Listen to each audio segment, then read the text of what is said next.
नमस्कार पत्रकार बंधुओं। आज ये प्रेस कॉन्फ्रेंस बुलाने का उद्देश्य यही है कि ये जो बीजेपी सरकार जो पर्ची द्वारा चली उसकी जो निष्क्रियता है वो पब्लिक को बताना, पब्लिक की जो फीलिंग है वो आपके थ्रू हम सभी लोगों तक पहुंचना चाहते हैं। आप सबको पता है ये कि मौसमी बीमारियां इस वक्त चालू हैं। चिकनगुनिया, डेंगू, मलेरिया, अस्पताल भरे हुए हैं, अस्पताल में बेड्स नहीं। पहली बार हो रहा है कि अस्पताल में बेड्स नहीं है। बेड्स नहीं होने से लोग बाग एक एक बिस्तर पे 4-4, 5-5 आदमी हैं। सीएचसीओ पे डॉक्टर अवेलेबल नहीं है, दवाइयां अवेलेबल नहीं है। दवाइयां अवेलेबल हैं तो वो शॉर्ट एक्सपायरी की दवाइयां अवेलेबल। आपको पता है पिछली दिशा मीटिंग में हमने रेस करा था कि धौलपुर का जो पुराना जिला अस्पताल है वहां डे सेंटर चालू हो। दिशा मीटिंग के 17वें दिन या 18वें दिन वो ऑर्डर निकला। मतलब एक ऑर्डर जो 2 दिन में निकल सकता था वो 18वें दिन निकला। और आज आपको पता है शाम के टाइम यदि किसी को जाना हो जिला अस्पताल वो जा ही नहीं सकता है, क्योंकि इमरजेंसी का कोई केस हो तो जगदीश चौराहे पे इतना जाम लगा रहता है कि आप वहां पहुंच ही नहीं सकते। वहां पुलिस से मैं कहता हूं वहां माकूल व्यवस्था करें, जिससे कोई इमरजेंसी हो तो वो जिला अस्पताल, क्योंकि यहां तो सिर्फ डे सेंटर चल रहा है, वो बेचारा कहां जाएगा, किधर जाएगा। इसी तरह से हमारे किसान भाइयों को डीएपी नहीं मिल रहा। डीएपी पुलिस की नजर में बट रहा है। डीएपी की मैंने सेक्रेटरी लेवल पर बात कर ली, बोले हम करते हैं।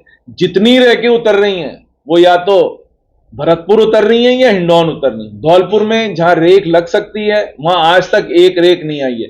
धौलपुर की जो डिमांड है उसके मुकाबले अभी तक हमें डीएपी सिर्फ 5% मिला है। किसान कहां जाएगा, किसान किसके भरोसे जाएगा। कालाबाजारी हो रही है, सबको पता है कालाबाजारी हो रही है। जो 1350 रुपए का डीएपी आ रहा है वो 1800 रुपए में मिल रहा है। सरकार इस बारे में कुछ कर नहीं रही है। जब तक आप अवेलेबल नहीं करोगे, डीएपी अवेलेबल नहीं करोगे तो किसान कितनी बार अपना खेत जोतेगा। सरकार तो सीधे कहती है कि आप सिंगल सुपर फॉस्फेट और यूरिया मिला के डीएपी का इस्तेमाल कर लो। उसके लिए किसान को 3 बार खेत जोतना पड़ता है। खेत जोतता है तो उसकी लागत बढ़ती है, लागत बढ़ती है तो उसका बेचारे का जो मुनाफा है वो अपने आप कम हो जाता है। तो ये चीज हमें समझनी पड़ेगी कि हमारे को डीएपी देना पड़ेगा। भाई आप ये पहले से फोरकास्ट क्यों नहीं कर सकते थे? हमारे टाइम तो कभी नहीं हुआ 5 सालों में कि डीएपी की शॉर्टेज हुई। पहले से आप फोरकास्ट करते। आपने फोरकास्ट, क्योंकि सरकार लगी हुई है ट्रांसफर पोस्टिंग करने में, हर 3 महीने में एक अधिकारी बदल जाता है। तो डीएपी का आपको पता ही नहीं है कि कितनी फोरकास्ट होनी चाहिए, सेंटर से कौन बात करेगा, क्योंकि बात करने वाला ही कोई नहीं, सेंटर से कोई बात करने वाला ही नहीं है कि भाई बात करे और वो माल आ जाए। वो कहते हैं आप सेंटर से हम रिक्वेस्ट करते हैं। ये तो डबल इंजन की सरकार है। तो डबल इंजन की सरकार क्या सो रही है क्या? मैं आपके माध्यम से पूछना चाह रहा हूं, डबल इंजन की सरकार सो रही है क्या? मुख्यमंत्री जी घूम रहे हैं कहां? विदेशों में। वो गए थे डाइकिन में। एक में सिर्फ एग्जांपल दे रहा हूं, पिछली बार जापान गए थे, डाइकिन इंडस्ट्री में गए। डाइकिन का एक ऑलरेडी प्लांट लगा हुआ था, उनसे ये बात करने गए कि साहब कुछ इन्वेस्टमेंट राजस्थान में कर दो। तो डाइकिन वालों ने 2 दिन बाद इकोनॉमिक टाइम्स में न्यूज आई कि 1200 करोड़ का इन्वेस्टमेंट जो राजस्थान में करने वाले थे, उनकी विजिट के बाद वो आंध्र प्रदेश चला गया। तो ऐसे हमारे मुख्यमंत्री जी का राइजिंग राजस्थान चल रहा है। मैंने तो सिर्फ आपको एक एग्जांपल दिया है, राइजिंग राजस्थान चल रहा है। धौलपुर में हुई, धौलपुर में 500-600 करोड़ के एमओयू साइन हो गए। एमओयू तो साइन करना बहुत आसान है, बट एमओयू को धरातल पे लाना कितना मुश्किल है वो आप सबको भी पता है, नहीं तो पहले ही हो जाता है। तो जो आदमी आएगा जिसको इन्वेस्टमेंट करना है, यदि उसको लग रहा है कि मेरे को यहां 2 पैसे मिलेंगे तो मैं इन्वेस्टमेंट करूंगा, नहीं तो आप जितना घूम लीजिए। घूमना है, मुख्यमंत्री जी को विदेश भ्रमण की इच्छा थी, पूरी सरकार विदेश भ्रमण में चल रही है। अब देखते हैं कितने एमओयू आएंगे। सिर्फ सोलर के अलावा आप देखना इन्वेस्टमेंट कितना सा आएगा, वो आप सबको मैं बता दूंगा 1 साल बाद कितना इन्वेस्टमेंट आएगा। सोलर के अलावा इन्वेस्टमेंट नहीं आएगा, क्योंकि सोलर की जमीन ही हमारे पास है और कहीं है नहीं, इसीलिए सोलर का इन्वेस्टमेंट हमारे यहां आएगा। वो ये नहीं करते तो भी आ रहा था, और करते हैं तो भी आ रहा था। वो तो अपने आप ही आएगा, क्योंकि जमीन ही अवेलेबल है और कहीं जमीन ही अवेलेबल नहीं है। तीसरी चीज मैं आपको कहना चाहता हूं, पिछले दिनों हमने कानून व्यवस्था की धौलपुर में हालत देखी, कितनी चोरियां हुई। चोरियां पुलिस महकमा कहता है खोल दी गई। भाई आपने खोल दी तो उसमें से माल क्या बरामद हुआ? वो आज तक पब्लिक को नहीं पता पड़ा। जिनकी चोरियां हुई उनको माल अभी तक नहीं मिला, तो ये चोरियां खुली भी हैं या नहीं खुली हैं, ये किसी को पता नहीं है। और आप सबको पता है कि चोरियां कितने तादाद में हुई थी। रोक बाग रात रात भर जगे हुए थे, बट बरामदगी का अभी तक एक भी स्टेटमेंट नहीं आया, ना पुलिस कप्तान द्वारा आया, ना कहीं से आया। हमें पता तो पड़े कि सामान कितना बरामद हुआ, कि सिर्फ चोरी पकड़े गए और सामान बरामद नहीं हुआ है। बरामदगी के ऊपर भी तो कुछ चीज आए। तो ये जो है धौलपुर आपने देख लिया, धौलपुर क्या है, धौलपुर नर्क बना हुआ है।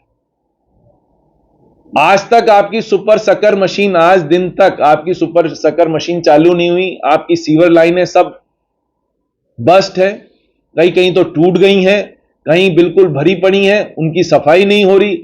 लोगों ने पानी की वजह से सीवर लाइनें खोल दी थी, तो सीवर लाइनें बस्ट हो गई। तो ये सरकार, अभी तक पानी नहीं निकला। कई कॉलोनीज में आप जाओ, दो दो महीने होने आ रहे हैं बारिश को, फिर भी पानी नहीं निकल पा रहा है।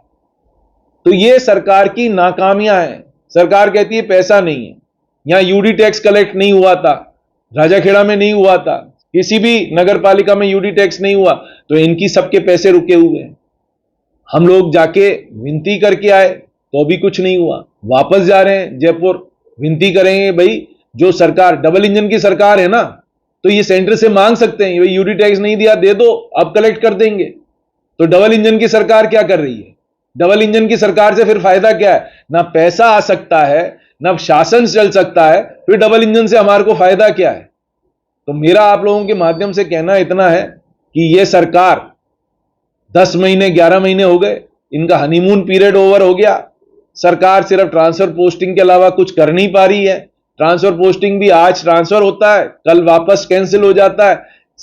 कोई परमानेंट स्टाफ ही नहीं बचा है। तो यहां कलेक्टर एसपी क्या करेंगे? कुछ हो ही नहीं रहा है, पूरे जिले में नहीं हो रहा है। और फिर पैसा है ही नहीं। मैं आपको पहले भी विधानसभा में मैंने कहा कि पैसा ही नहीं है सरकार के पास। भाई इनका फाइनेंशियल मैनेजमेंट है ना, आज ये अक्टूबर नवंबर खत्म हो रहा है, इनका बजट आया, इनके बजट में से कितने परसेंटेज काम क्रियान्वित हो गए? मुश्किल से 10% काम भी चालू नहीं हुए, क्योंकि पिछली सरकार के काम ही अभी पूरे नहीं हुए, तो नए सरकार के काम कहां से चालू हो जाएंगे? जो ये बात कर रहे थे हमने नौकरी दे दी, भाई आप ये नौकरी जो दी आपने, पिछली सरकार के एडवर्टीजमेंट, पिछली सरकार की जो सब रिजल्ट आने थे वही तो नौकरियां दी। आप ये बताइए ना, आपने और कौन सी नौकरियां दे दी? नई नौकरियों के एडवर्टीजमेंट अभी तो आपने सिर्फ कैलेंडर निकाला है। कैलेंडर निकालने के बाद आप एग्जाम करोगे, एग्जाम करने के बाद इंटरव्यू करोगे, और नौकरियां क्या निकल रही हैं? 60,000 क्लास 4 की नौकरियां आप निकाल। क्लास 4 की नौकरियां निकालने से क्या होगा? आदमी क्या करेगा? क्लास 4 बन जाएगा क्या? एलडीसी, यूडीसी, जो आपकी जरूरत है, जो खाली पद पड़े हुए हैं, वीडियोस के खाली पद पड़े हुए हैं, उन सब की, आरएएस अफसर के खाली पद पड़े हुए हैं। अब तो इनके आईएएस अफसरों के खाली पद पड़े हुए हैं, इतने डिस्ट्रिक्ट बन गए हैं, आईएएस अफसरों के खाली पद पड़े हुए हैं। तो ये सब कुछ हो ही नहीं रहा है ना।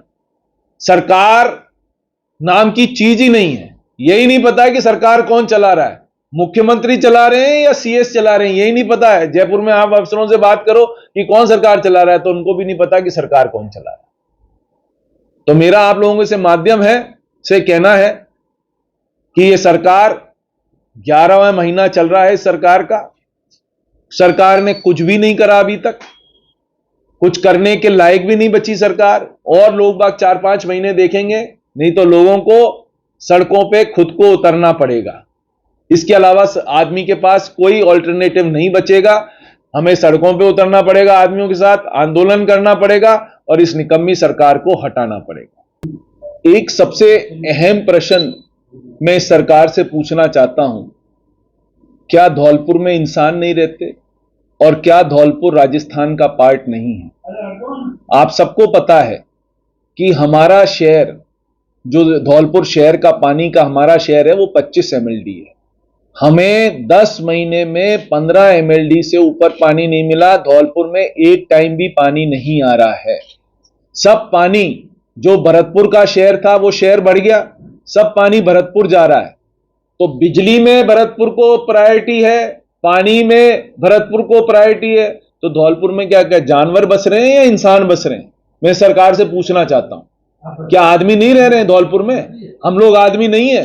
क्या हम लोगों में से कुछ लोगों ने बीजेपी को सपोर्ट नहीं करा या बीजेपी को वोट नहीं दिए? सबने दिए होंगे। तो हमारे साथ इतना गंदा व्यवहार क्यों करा जा रहा है? सरकार से मैं ये पूछना चाह रहा हूं। धौलपुर में भी आदमी बसते हैं, हम भी राजस्थान का पार्ट हैं, हम राजस्थान के पार्ट नहीं है।